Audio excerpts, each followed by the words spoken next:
Dan with Guardian Mold Prevent here. Wanted to take a look at a couple of properties today that are bank foreclosed properties. They're vacant, that have seen a whole lot of moisture recently, and both of them have major mold infestations. In this first house, you can see that there's drywall that's fallen off the ceiling. All the walls on the main level are covered with mold. All the personal items that were left from the previous owners are still in the house essentially and are covered with mold growth. And what happened here is that a pipe in the first floor ceiling, so below the second floor, above the first floor, it was frozen. It saw some really extreme temperatures and it wasn't winterized in time. The pipes first blistered and then they broke, and moisture was pumping into this house, and it was quite some time before anyone discovered it. So this house obviously has mold growing very heavily on the main level. It also has very heavy growth in the basement. The purpose of this video, or what I'd really like for you to take away from this video, since we both know that the likelihood that you're going to have this type of infestation in your own home is very low, what I want to show you in this video is why mold grows, where it will grow, and what the driving factors in these two particular houses are, and then maybe you can relate that to what you've got going on in your own house. The main cause of the mold on the main level and the basement of this house are the actual physical moisture that had gotten in. It saturated the building materials, and those items physically got wet themselves.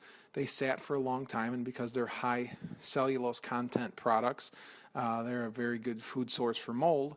And so they actually have the heaviest growth in these two areas. But it's to be noted that the second floor of this home also has a whole lot of mold growth in it. And the second floor really didn't physically see a whole lot of moisture. What happens is that you've got two different ways that it can be affected. The first is that it can physically be touched by the moisture, and that's the most obvious.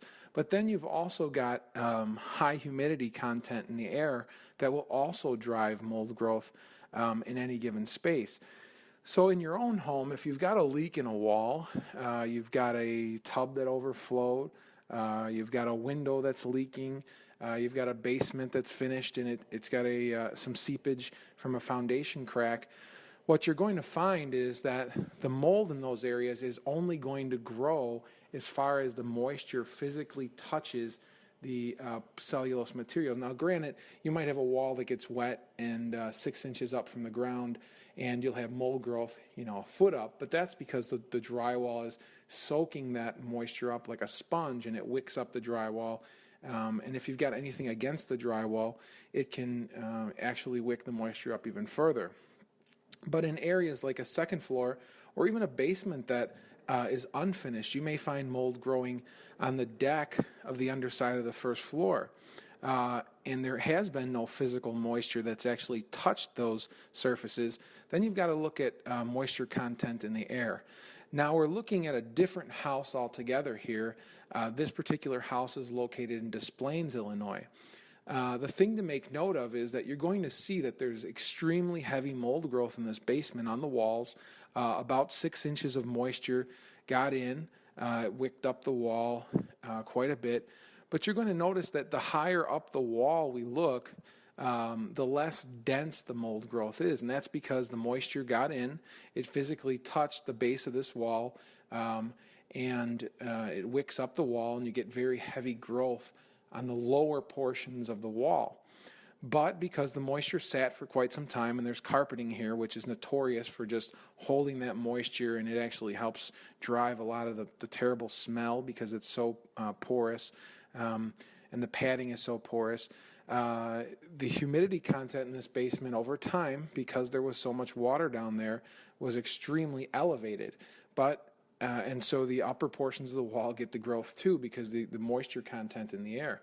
But again, I want you to focus on the lower portions of the wall. You can see that's where the heaviest growth is. And along this particular wall we're looking at is where the moisture actually was coming in. So the two main things to look at here is, number one, mold is only going to grow very heavily in the areas where the water physically touches, especially on high cellulose content products. But when you've got a lot of humidity in the air, you can get a lot of mold growing. So you've got in a basement area, obviously you need to be looking at seepage and leaks, but you also need to be looking at humidity, and that's where a good dehumidifier will go a long way in a basement.